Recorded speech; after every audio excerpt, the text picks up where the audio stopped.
저 북한의 지하교회 성도들의 소원이 뭘까요?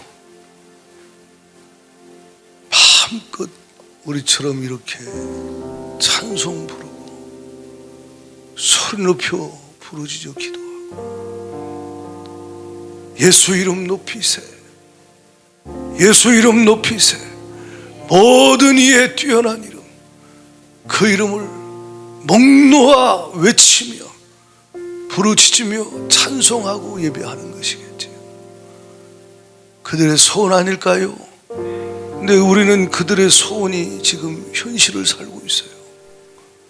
당신의 소원이 무엇입니까? 당신의 소원이 무엇입니까? 당신의 육신의 소원과 당신의 영의 소원은 전혀 다르겠죠. 육신의 소원을 따라가는 자는 그 끝은 육신의 생각 소욕은 사망이요, 영의 소원을 따라 사는 자, 성령의 소욕을 따라서 영의 생각을 따라가는 자는 끝이 생명일 것입니다. 예배가 무너지고 기도가 무너지고 사명이 무너지는 이 시대, 우리는 초대교회 카타콤에서 신앙을 지켰던 믿음의 선배들, 저 북한의 지하교회의 순전한 주님의 신부들의 믿음을 우리는 생각하고 본받아야 돼요. 지난주 제가 말씀드렸죠. 목사님 오셨을 때 목사님 카톡 내용 중에 북한 교회가, 그리고 우리 어린 다음 세대가 한국 교회 기성세대의 교회들을 본받을까, 그것이 두렵다는 거예요.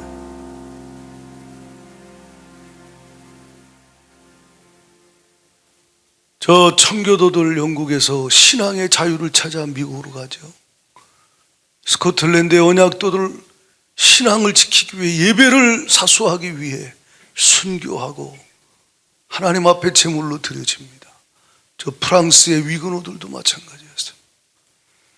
다 다른 시대에, 비슷한 시대에 다른 곳에서 하나님을 섬겼지만 그들은 다 성경대로 믿었던 자들이에요. 개혁주의 신앙을 가졌던, 성경대로 믿었던 하나님의 교회들이 가톨릭의 핍박, 성공의 핍박을 받으면서도 신앙을 지켰어요. 저 중국과 북한의 지하교회가 그래요. 그 일을 위해 쓰임받았던 하나님의 종, 우리 목사님 오늘 오셨는데, 오늘 여러분이 주의 음성 듣기를 축복하고, 영상 보고 주님의 목소리 듣기를 축복합니다. 영상 보겠습니다.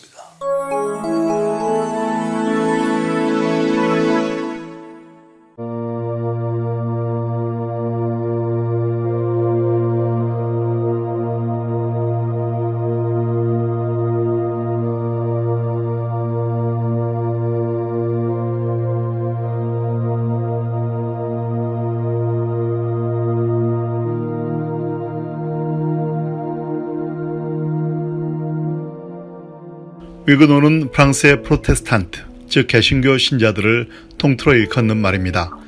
16세기 중반부터 위그노라는 명칭이 알려지기 시작했는데, 당시는 종교개혁이 일어난 지 얼마 되지 않아 루터나 칼뱅의 영향력이 확산되던 시기였고, 자연스레 로마 가톨릭의 박해도 심해졌습니다. 위그노들은 이후 500년 가까이 프랑스 왕정과 로마 가톨릭 교회로부터 끔찍한 박해를 받았습니다. 그러나 이른바 칼뱅주의를 추종했던 그들은 재산 몰수, 고문, 추방, 화형 등 수많은 박해에도 불구하고 믿음을 버리지 않았습니다. 1562년 바시의 학살, 1572년 성 바돌로메 대학살 등을 거치며 수많은 위그노들이 목숨을 잃었습니다. 성 바돌로메 대학살을 배경으로 한 영화가 국내에도 개봉된 여왕 마고입니다. 이 학살로 인해 파리 세느강은 학살당한 위그노들이 흘린 피로 물들여졌다고 합니다. 엄청난 박해에도 불구하고 위그노들은 믿음을 버리지 않았고 가톨릭의 박해는 더욱 심해졌습니다. 그 결과 프랑스는 역사에서 위그노 전쟁으로 알려진 30년 전쟁을 치르게 되었습니다. 이 전쟁으로 인해 다시 수많은 위그노들이 목숨을 잃어야 했습니다.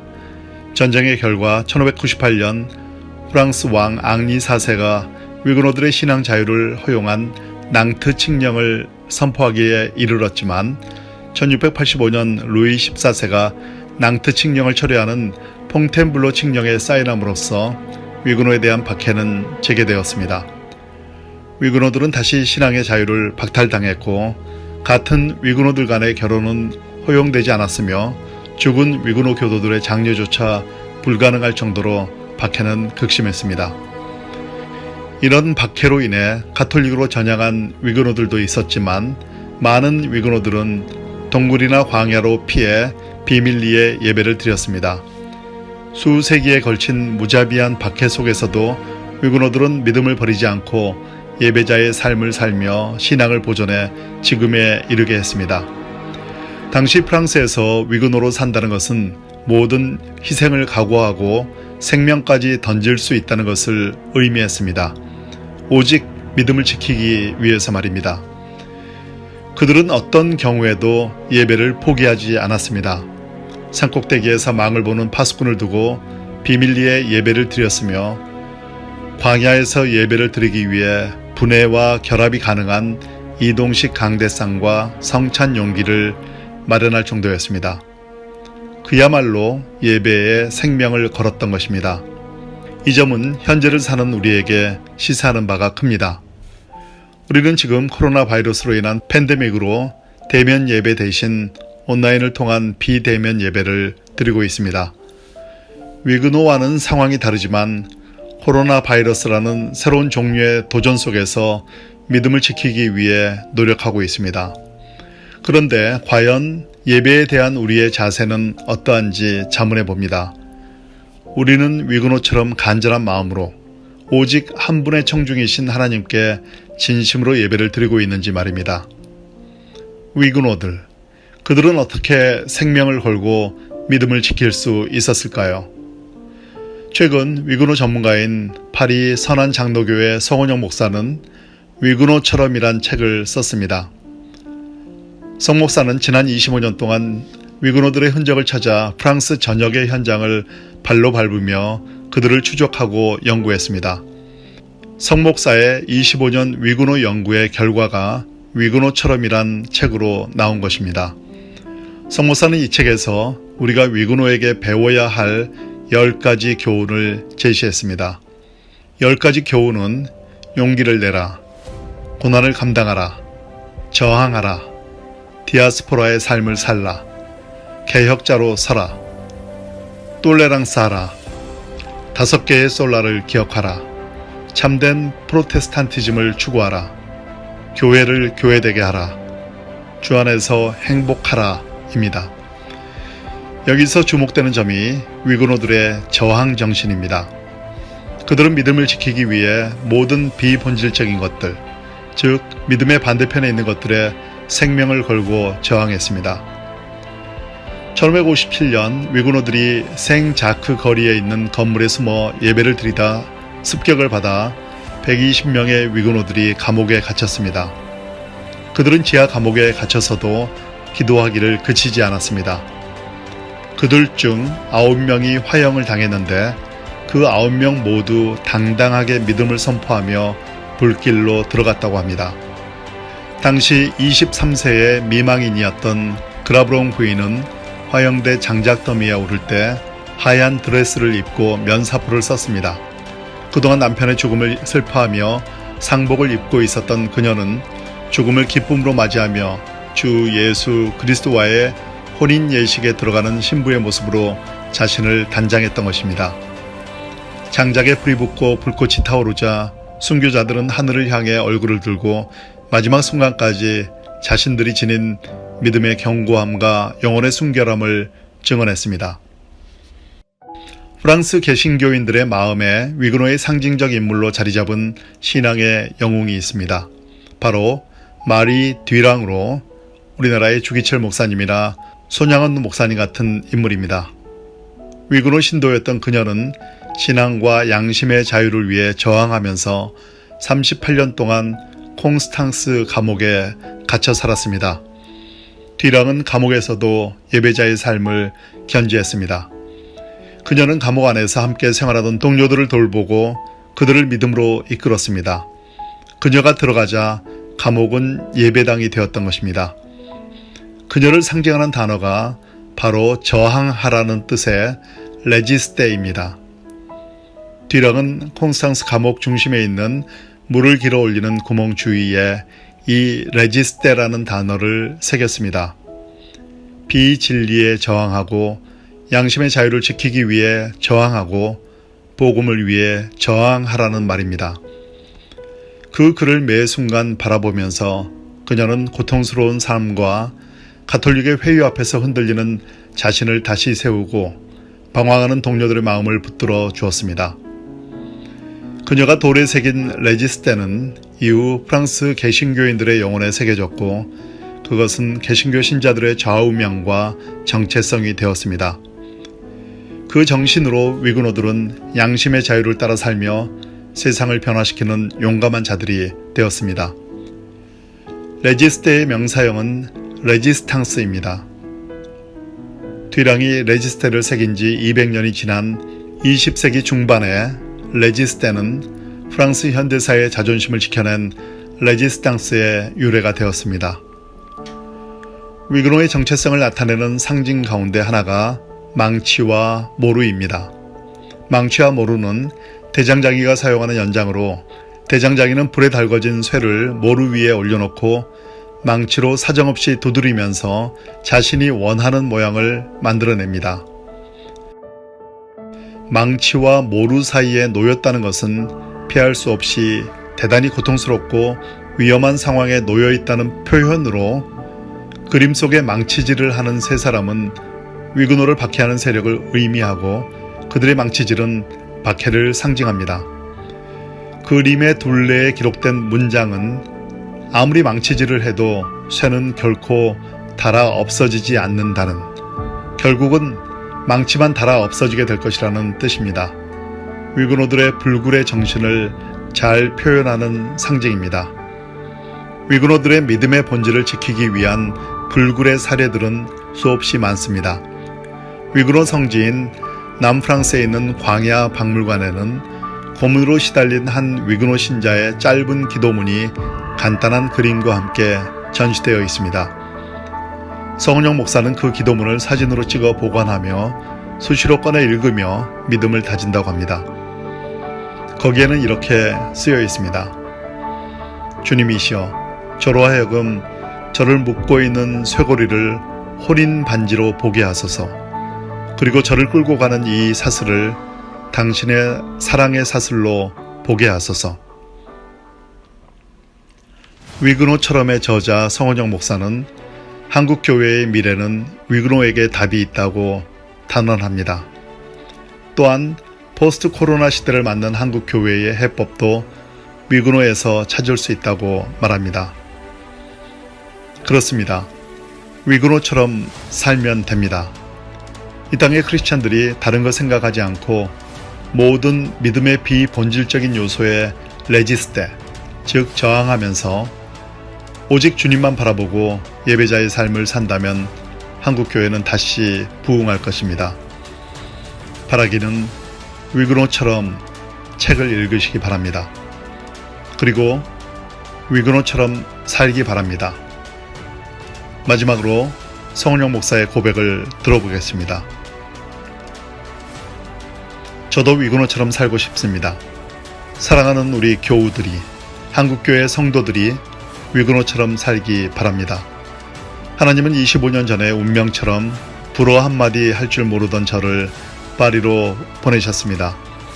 지금 생각해보니 그것은 위그노의 삶과 신앙을 한국교회에 알리라는 그분의 부르심과 뜻이었습니다. 이 책은 부르심에 응답한 저의 고백입니다.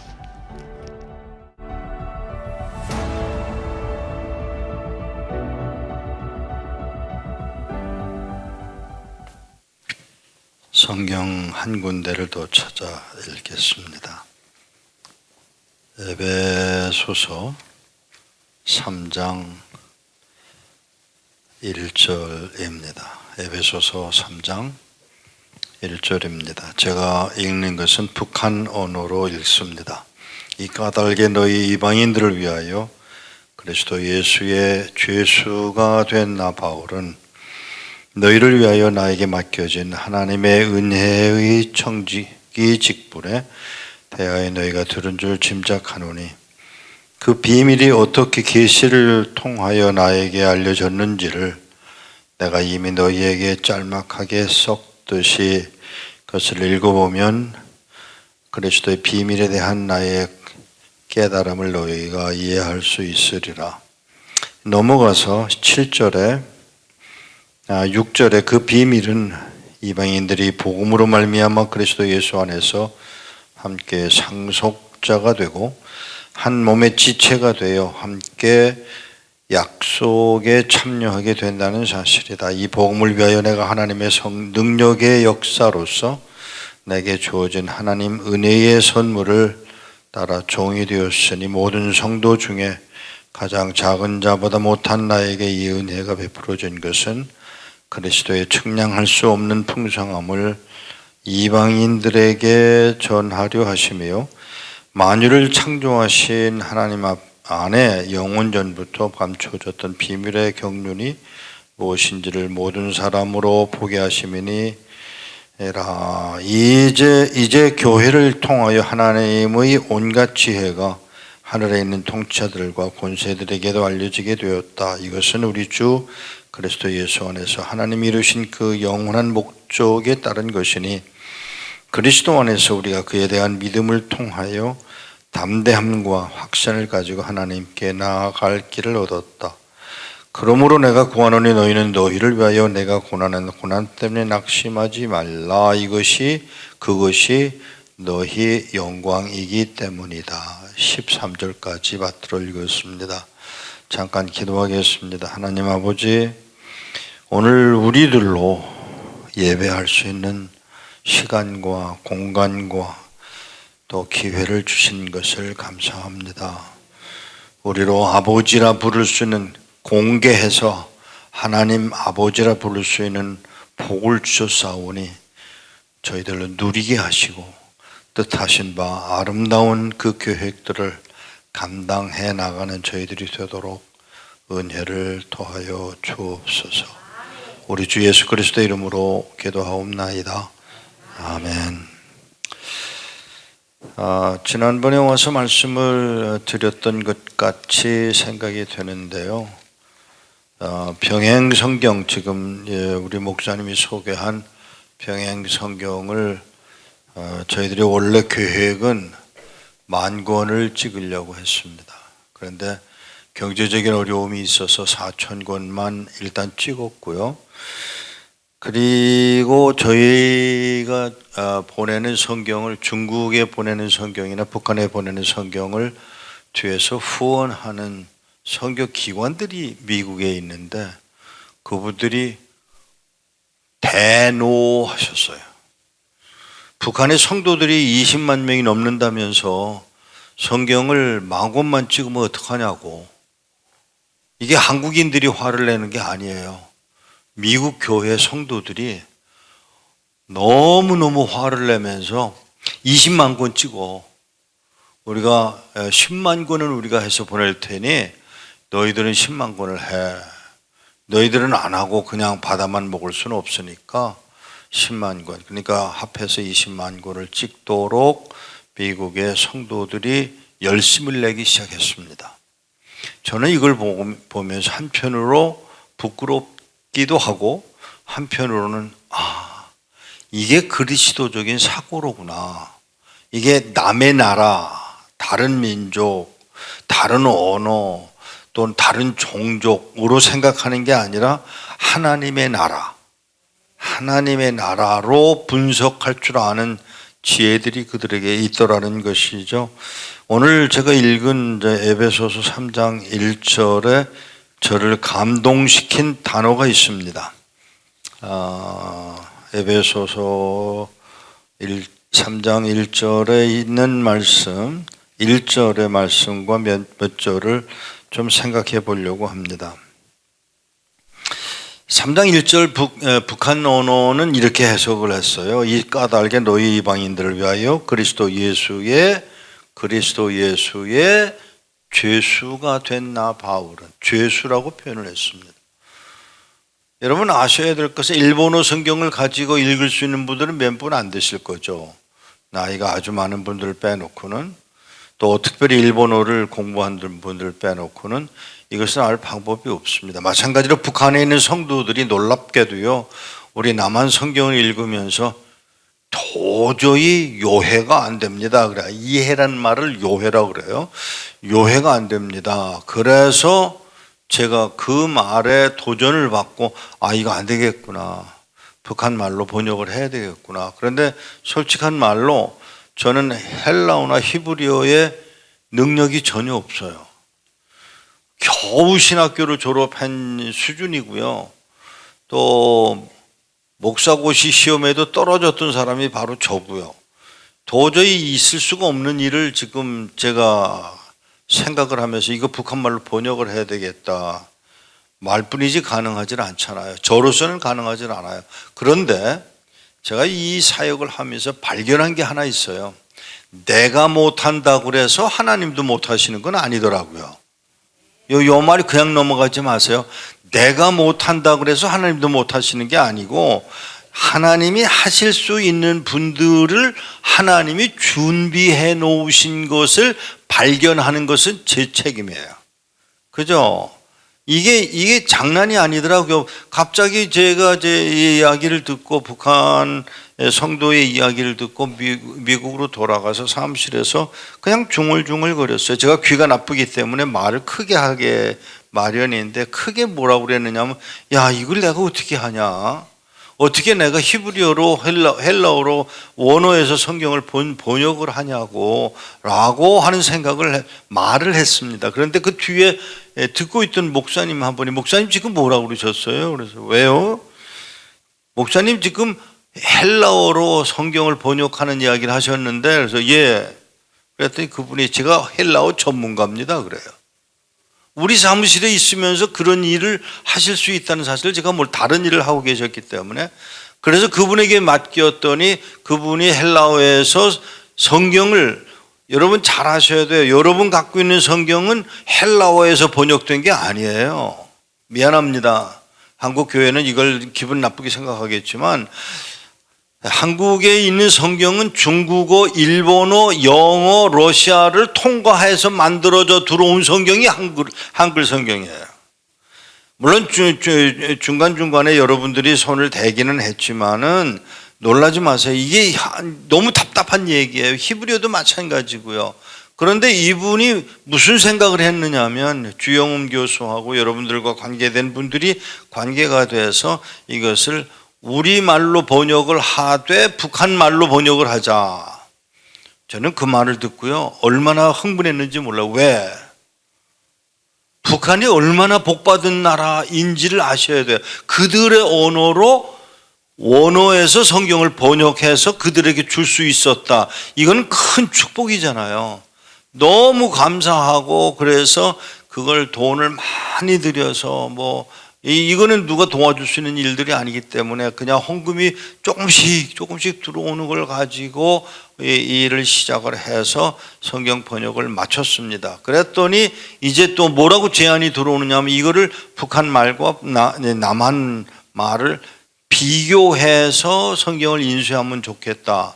그러고 고민하는데 이게 장난이 아닌 거예요. 그런데 이제 하나님이 허락하셔서 이 성경을 지금 4,000권을 찍었습니다. 놀라지 마세요. 안 팔려요. 관심들이 없어요. 이 성경은 누구를 위한 것이냐면 탈북민들을 위한 것이고요, 한국 교회가 통일된 후에 서로 비교하면서 성경을 볼 수 있도록 만든 것인데 팔리질 않아요. 500권밖에 팔리질 않았어요. 제가 그걸 보고, 야, 한국에서 북한 선교 기도한다는 거 새빨간 거짓말이구나. 실제적인 문제를 너무 관심이 없다는 데 대한 안타까움이 저한테 있었습니다. 여러분, 북한에 선교하는 사람들이 다 하는 줄 알지만, 여러분 뭐가 필요한지 아세요? 북한의 성도들이 넘어올 수 있도록 필요한 게 뭐냐면 벤치예요. 철망을 잘라야 구멍을 뚫어서 나올 수 있잖아요. 이거 생각해 보셨어요? 벤치예요. 철망을 잘라야 돼요. 그리고 구병복을 가져야, 구병복을 가지고야 두만강이나 압록강을 건널 수 있다고요. 앞으로는요 뭐가 필요한지 아세요? 보트가 필요해요. 통일이 온다면 보트가 있어서 그냥 뭐 수십 명씩 배 타고 넘어와야 되는데 그런 보트를 우리가 공급해 줄 수는 없다고 하지만 방법은 있어요. 바람 불어서 만드는 보트가 필요합니다. 이런 것들을 생각하는 이유가 뭐냐 하면 한 영혼이라도 구원하려고, 한 영혼 구원하는 거예요. 그 일을 하기 위해서 준비를 하고 있는데 그 중에 필요한 것들이 뭐냐 하면 라디오고요. 그 중에 더 필요한 게 뭐냐 하면 전화기고요. 컴퓨터예요. 그럼 컴퓨터를 갖다 주면 그 컴퓨터의 겉에 나타나는 거는 뭐 북한 것들을 다 드러내고 그 안에 숨어 있는 복음, 믿음의 내용들을 다 만들어 놓은 것을 그 칩에다 집어넣는데 요만한 이 손톱만한 거를 만들어 놓은 것이 1년 성경 공부를 할 수 있는 내용들을 만들어 놓았다가 만약 발각이 되면 그것만 싹 뽑아서 그냥 뭉개서 버려버리면 되도록 그렇게 만들어서 작업을 그동안 해왔습니다. 겉으로는 컴퓨터죠. 겉으로는 전화기죠. 겉으로는 라디오지만 그 속에 숨어 있는 것들을 통해서 더 많은 사람들이 접할 수 있는 기회를 만들어가고 있습니다. 그 중에 하나가 빼놓을 수 없는 그 중에 하나가 성경책이에요. 성경책을 그들이 읽기 시작하면 그냥 넘어가지 않아요. 이번에 일어난 사건 중에 저희들 이 코로나 때문에 굉장히 어려운 와중에 특별한 소식이 지난번에 잠깐 말씀을 드린 것 같기는 하지만 다시 말씀을 드리면 한 달에 전도지가 우리가 이스라엘에서 4만 장씩 필요합니다. 근데 4만 장이 한 언어로 4만 장을 만드는 게 아니고요. 뜻밖의 4만 장이 아닌 그 4만 장이 하나는 히브리어고요. 이스라엘 사람들이 쓰는 히브리어, 그 다음에 아랍어, 그 다음에 팔레스타인들이 사니까 세 번째는 러시아어, 그 다음에 중국어. 중국 노동자들이 많이 와 있기 때문에 그들을 위해서 전도지를 4만 장을 만드는데 3,000불이 들어요. 그러니까 한 300만 원 들면 300만 원인가요? 3,000불이니까 300만 원 정도 들면 4만 장을 소비할 수가 있습니다. 소비라는 말은 그냥 소비가 아니라 전도지를 전도하게 만드는데 이게 재미난 것은 그냥 읽어내려가는 게 아니고요. 이 전도지에다가 하나님이라는 단어를 쓰면 유대인들이 빼앗았다가도 버리지를 못해요. 하나님이라는 단어가 있기 때문에 땅바닥에다 버릴 수가 없어요. 그들은 절대로 못 건드립니다. 그런데다가 저희들이 아이디어를 내기를 그러지 말고 이걸 플라스틱으로 만들어서 만일에 물에다가 또는 땅에다 버려도 훼손되지 않도록 만들어냈습니다. 한국에서 인쇄를 하면 조금 더 싸게 될 수 있다고 합니다. 이런 일들이 누구에 의해서, 놀라지 마세요, 한국 교회에 의해서 이루어지고 있습니다. 우리는 한국 교회가 별 볼 일 없다고 생각하는데요, 아니에요. 한국 교회가 우리 보기에는 그럴지 모르지만 놀라운 것을 아셔야 될 것은 전 세계의 한국 교회만큼 성공한 선교사들이 없어요. 다 포기하고 떠나는데 한국 사람들은 들어가서 견디는 거예요. 아니, 견디는 게 아니라 그들의 언어를 배우는 거예요. 그리고 그들의 언어로 전도를 하는 거예요. 미국 사람들은 가서 영어를 가르치지만 우리는 영어를 가르치는 게 아니라 그들의 언어를 배워서 그들의 언어로 말씀을 전하는 자리까지 갈 수 있는 게 유일하게 한국인 뿐이에요. 하나님이 지금 한국 교회 안에서의 한국 안에서만 일하시고 계신 게 아니라 하나님이 뜻밖의 온 세계에 전 선교사가 안 들어간 나라가 없어요. 그렇게 하나님의 나라가 확산되고 있는 그 뿌리에는 한국에 들어왔던 하나님의 사람들의 희생과 피와 아픔이 있었던 것을 우리는 이해를 해야 할 것입니다. 여기 다시요, 죄수라고 말합니다. 그리스도의 죄수가 된 나 바울은, 이게 바울의 고백이에요. 이게 이 성경적으로 이것이 정말 정확한 번역인 것을 기억을 할 때 너무 좋은 것이죠. 놀라운 것은 이제 지금 바울이 이 사역을 마지막 편지를 디모데후서에서 쓰기 전에 에베소 교회의 편지는 조금 전에 썼거든요. 거기에서 자기를 가리켜서 그리스도의 죄수가 되어야 돼. 죄수, 이름도 없고 번호만 남아있는 사람, 죄수예요. 죄수. 소유가 없어요. 이름이 없어요. 자기 자유가 전혀 없는 사람으로 그걸 가리켜서 지금 바울이 뭐라고 그러냐면 이것이 하나님으로부터 받은 은혜요 선물이라고 설명을 합니다. 말이 돼요? 선물인데 죄수된 자리. 근데 그 자리를 누구에게, 여러분에게, 이방인에게 주고 싶어. 이게 지금 에베소의 편지의 내용인 것입니다. 이것이 지금 바울이 지금 죽음 앞에서 순교하기 전에 나누고 있는 메시지예요. 그러면 우리는 예수 믿으면 잘 된다, 잘 된다. 예, 복 받았습니다. 구원 받았습니다. 여러분은 원하든 원치 않든 이제는 하나님이 여러분들을 위해서 아들을 십자가에 못 박아 죽여 그 피로 우리를 거룩하게 하셨기 때문에 우리는 어디를 가냐면 천국으로 갑니다. 그 천국으로 가는 선물을 받았지만 그 선물을 활용할 책임은 우리들에게 있는 것이죠. 그게 뭐냐면 죄수의 자리인 거예요. 죄수의 자리에 내 것이 없는 사람. 여러분 놀라지 마세요. 성경에 그 원어를 찾아보다 보니까 깜짝 놀란 것은 이 예루살렘에 기근이 있었을 때에 그 주위에 있던 유대인들이 헌금을 모았습니다. 그 헌금을 모아서 가지고 가는 바울이 가서 드리는 헌금의 액수가 얼마냐가 중요한 게 아니라 몽땅 드렸다고 하는 사람, 자기 것까지. 자기가 이제 앞으로 선교 지역을 가야 하는데 그런 형편에 그걸 무시해버리고 자기가 가지고는 다 드려버린 거예요. 이번에 저희 모퉁이돌 선교회 훈련원을 수리가 다 끝났습니다. 다 정리가 됐어요.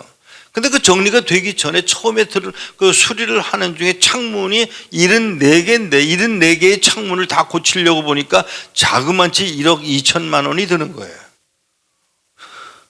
저는 이 일을 놓고 기도를 했지만 남들이 다 헌금해 주겠지, 뭐 당연히 그러겠지라고 생각을 했어요. 죄송합니다. 그런데 헌금은 들어오지 않았고요.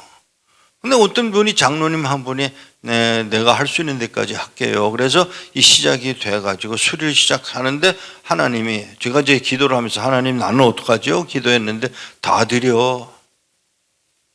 다 드려. 뭘 드리죠? 저도 이제 나이가 들었으니까 은퇴를 해야 되잖아요. 은퇴하면 이제 먹고 살아야 되잖아요. 죄송합니다. 그 이제 먹고 살아야 되니까 저금을 조금씩 해왔는데 그 저금한 것을 하나님이 다 드려. 어떡할까요? 조금 뛸까요? 아나니아와 삽비라가 딴 사람 얘기가 아니에요. 제 얘기 같더라고요. 그래서 몽땅 털어서 거기다 조금 더 해서 헌금을 보내놓고 나니까 죄송합니다. 허전해. 이게 제 마음이에요. 그래서 제가 그 허전한 마음을 놓고 하나님 앞에 죄송합니다. 하나님 허전하네요. 웃긴다. 그거 다 누가 준 거냐? 사랑하는 여러분, 오늘 우리가 목사임에도 불구하고 허전한 마음이 있는 거예요. 그래서는 안 되는 거예요. 오히려 그러고 나서 그 일이 그 누가 준 거냐 하는 말씀을 듣고 제가 기도하는 중에 오는 그 기쁨이 생기고 나서야 아깝지가 않은 거예요. 한참 시간이 걸렸어요. 덕분에 그것이 완성이 되고 창문이 완성이 되고, 나는 여러분들이 권하는 것이 있다면 여러분 한번 찾아오셔서 와서 기도해 주시기를 바랍니다. 축복해 주시기를 바랍니다. 한 가지 내가 분명히 얘기하고 넘어갈게요. 오늘 목사님 여기서 설교하기 전에, 제가 설교하기 전에 여기서 여러분들을 향해서 축복이라는 단어, 여러분을 축복하고 있는 그 단어가 하나님이 이루실 것을 저는 분명히 믿습니다. 목사가 교회를 향해서 성도를 향해서 하는 그 축복은 이루어지기 마련이거든요. 그런데 이 목사님의 기도는 그냥 하는 기도가 아님을 제가 보고 제가 오히려 여기 올 때마다 은혜를 받는 것을 숨길 수가 없어요. 사랑하는 여러분, 하나님이 지금 주신 그 선물을 어떤 선물로 받았느냐 하면 죄수라는 것으로 받았어요. 그리고 상속자라는 단어를 사용해요. 그리고 비밀의 경륜을 얘기하면서 뭐라고 그러는가 하면 이것이 여러분과 나를 향한 영광이라는 단어를 쓰고 있음을 유심히 보셔야 돼요. 왜냐하면 우리가 아는 대로는, 우리가 바라기로는 우리가 받고 있는 선물은 어떤 물질적인 축복이나 이런 것으로, 건강이나 성공이나 이런 것으로 가려는데 비해서 바울은 바리새인으로 가는 길에 좌절당했고, 그리고는 오히려 배웠던 성경 말씀을 가지고 자기를 향한 선물이, 은혜의 선물이 거룩함으로 나아가게 하시는 하나님의 축복인 줄을 알고 감당하게 되는 것을 옆에서 보면서, 이게 바울 수준의 축복에 대한, 선물에 대한 개념이로구나 하는 것을 알게 되는 기쁨을 누리게 됩니다. 사랑하는 여러분, 여기 바울이 지금 마지막으로 하고 있는 편지의 내용 중에 빼놓을 수 없는 그게 뭐냐면, 죽을 때가 다 됐어. 어쩐지 모르게, 죄송합니다, 그냥 넘어가지 맙시다. 지금 나이가 60이 넘었습니다. 그 당시에 평균 연령이 40이에요. 40이면 죽는 그때에 지금 바울의 나이가 60이 넘어서 이제 70이 가까운 그때에 지금 자기의 삶을 이렇게 설명합니다. 나의 선한 싸움을 마치고 죽을 때가 되었다는 이야기를, 아니, 순교할 자리에 가까이 가게 되어 있는 상황을 놓고 디모데에게 마지막으로 쓰는 편지의 내용입니다. 선한 싸움을 싸우고 나의 경주를 따라 경주를 마치고 믿음을 지켰으니, 믿음을 지켰다. 이게 그냥 하는 말이 아니에요. 저는 성경을 보면서 단어 하나하나에 굉장한 관심을 쏟거든요. 왜냐하면 그게 그냥 쓴 글이 아니거든요. 믿음을 지켰다. 그게 그냥 하는 말로 받아들이기에는 너무 처절한 내용인 것을 알아야 돼요. 왜냐하면 제가 경험을 했기 때문입니다. 고문을 당했습니다. 아픔을 당했습니다. 밟힘을 당했습니다. 매질을 당했습니다. 아니, 감옥에서 내가 싸놓은 똥을 먹어야 했습니다. 그런데 그 일로 인해서 내가 믿음을 지켰느냐? 아니올시다. Sorry. 아니더라고요. 그게 오히려 여기 성경을 보면 그렇게 고난을 당하고 매를 맞고 굶고 파선당하고 돌 맞아 죽음에 이르는 상황까지 갔던 바울이 하고 싶었던 말이 뭐냐면 믿음을 지켰으니예요. 그런 모든 과정을 믿음을 지켜서 감당했다라고 하는 그 표현이 그냥 나오는 말이 아니더라고요. 왜냐하면 제가 당해보니까 이게 믿음을 지키기보다는 미움이 살아 올라오는 걸 어떡하느냐고요. 나는 어머니하고의 약속을 지켰다고 생각을 했습니다. 하나님과의 약속을 지켰다고 생각을 했습니다. 그런데 막상 그 상황이 되니까 미움이 올라오는 걸 어떡하느냐고요. 죽이고 싶은 걸 어떡하느냐고요. 죄송합니다. 제가 살인기술자입니다. 제가 손만 대면 죽일 수 있는 사람입니다. 그런데 그걸 그렇게 하지 못하고 그냥 석방이 돼서 나왔는데 웬걸 그 속에서 쏟아져 올라오는 그 증오는 10년, 13년 넘도록 그 자리에 남아있는 것을 어떡하냐고요. 아니요. 남아있는 게 아니라 더 커져가는 걸 어떡하느냐고요. 뉴스가 나오면 중국이라는 단어만 나오면 그냥 꺼버리고 싶은 그 충동. 중국 사람들의 얼굴만 보아도 또는 중국 사람들의 중국의 국기만 보아도 너무너무 화가 나는 그 속에서 나오는 그 증오심을 숨길 수가 없는 걸 어떡하느냐고요. 그런데 놀라운 것은, 죄송합니다, 그러는 와중에서도 성경을 배달하기 위해서 중국은 또 가요. 이게 얼마나 위선이냐고요. 중국은 가. 그러면서 사람들이 뭐라 그러면 그냥 중국에 선교한다고는 말을 해요. 그런데 이 속에 숨어있는 그 무엇. 바울이 지금 말하고 하는 믿음을 지켰다. 하나님이 원하시는 대로를 감당했다. 십자가에서 피 흘려 죽으시는 그 예수의 모습을 닮아가려고 발버둥 치고 있는 게 아니라 닮아 버린 바울의 모습이에요. 믿음을 지켰다. 저는 그게 안 되더라고요. 울면서도 그들을 위해서 뭔가 하면서도 예배당은 나가면서도 11조는 하면서도 열심히 건축 헌금은 하면서도 이 속에 뭔가는 아직도 남아있는 그 무엇. 근데 바울은 닮아가려는 게 아니라 닮아버린 삶을 살아서 오히려 고난이라는 측면에서 보면 예수님보다 더 큰, 더 아픈, 더 긴 시간 동안 그렇게 고난을 당했던 사람의 모습이 바로 바울이었다면 여기 믿음을 지켰다라는 이 표현이 얼마나 엄청난 믿음의 고백인지를 우리가 알아야 할 것입니다. 죄송합니다마는 13년 만에 하나님의 강권하신 때문에 제가 중국에 다시 돌아갑니다. 바로 그 고문당한 도시로 가서 그 고문당했던 감옥 앞을 지나가면서 여전히 거기 13년이라는 긴 세월이 지난 후에도 그 앞을 지나가는데 섬찟한 것, 숨길 수 없는 그 승오심, 그리고 걸어서 그 피해서 그 감옥 앞을 지나서 피해서 가면서 찾아온 사람이 아니라 걸어오는 사람들을 마주하게 돼. 그분들은 나를 만나려고 생각했던 건 아닌 것 같아요. 두 사람이 걸어오다가 남편은 건너가고 여자가 걸어서 오는데 제 느낌이 저 여자가 날 알고 오는 것 같다는 생각을 숨길 수가 없었습니다. 조금 후에 이 여자가 또 지나갔다가 돌아와서 저를 보고 저 쳐다보지 마세요. 그리고 한 말, 목사님, 왠지 모르게 울 듯 말 듯한 그 음성, 목사님. 제가 목사인 것도 아시나요? 점잖게 제가 목사인 걸 아시나요? 그랬더니 예, 13년 전 여기서 고문당하셨죠. 예. 목사님 고문한 사람 4명이죠. 네. 그때 그분이 저한테 물었던 질문, 왜 그걸 물어? 목사님, 그 4사람 용서하셨어요? 제가 대답을 못했습니다. 용서를 안 했기 때문에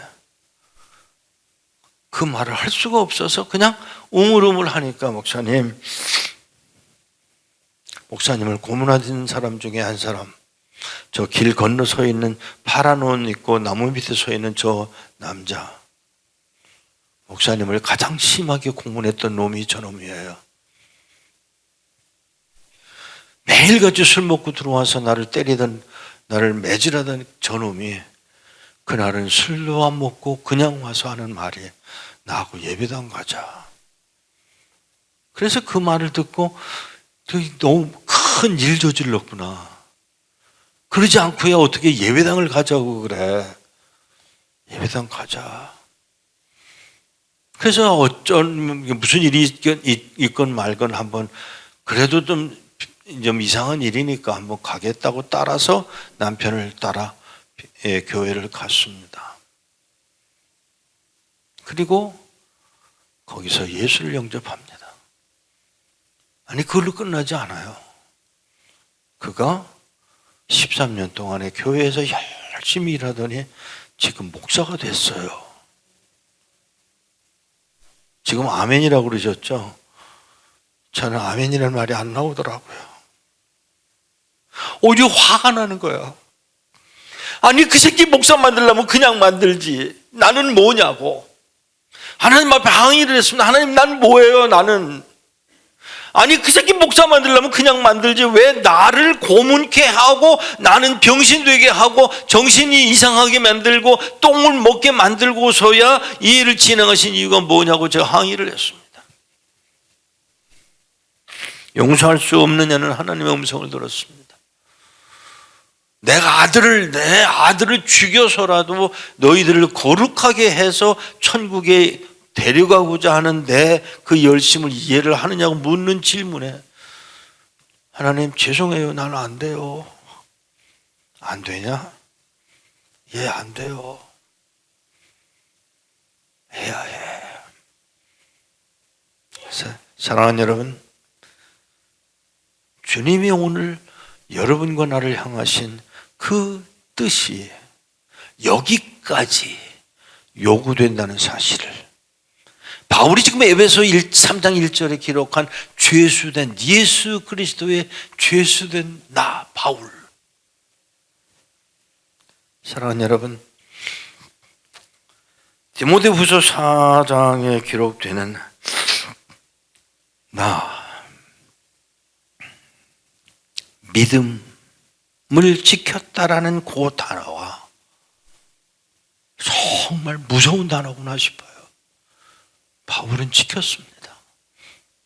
여러분 지켰습니까? 13년이란 긴 세월이 지난 후에야 하나님이 그런 방법을 동원해서라도 주의 일을 이루어 가시는 것을 보고서야 제가 마음을 풀기 시작했습니다. 그걸 처음부터 그렇게 믿음을 지킨 자리에 바울이 걸어갔던 그 믿음을 지킨 자리에 내가 있었더라면 얼마나 좋았을까를 생각해 보았지만 부끄럽기 짝이 없는 것이죠. 사랑하는 여러분, 북한의 성도들을 만났을 때 제가 제일 당황했던 질문이 뭐냐면 목사님 맞죠? 예. 저하고 악수 좀 해요. 손을 내밀며 악수를 하자고. 제가 악수를 했어요. 근데 왜 그러세요? 라고 물었더니 그 손으로 축복할 때 손 들고 하시잖아요. 그 손 한번 만져보고 싶어서.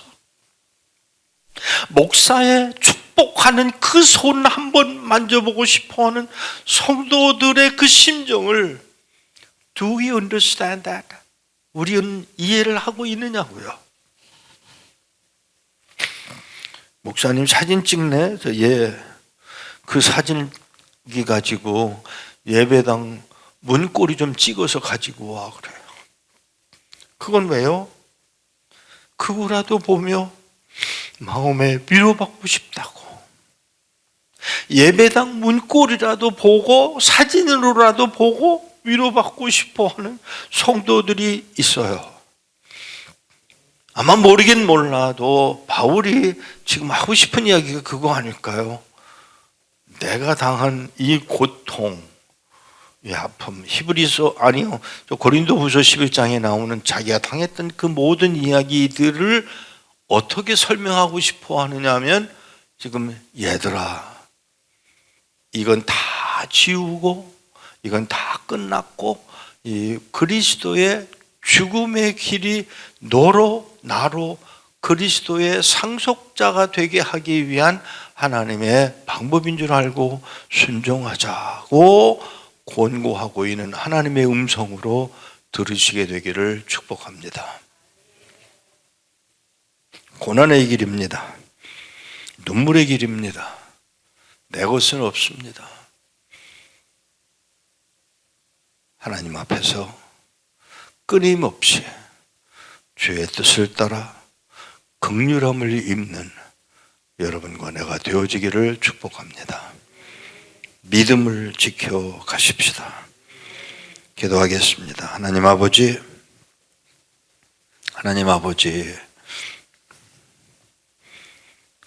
우리 믿음 지켜가지 못하고 있었음을 고백합니다.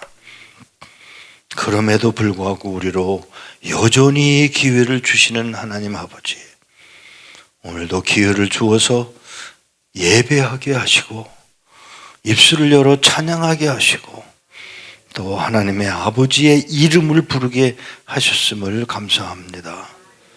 하나님, 뜻하신 바를 이루어 하나님의 나라를 만들어가게 성취시켜 가게 하옵소서.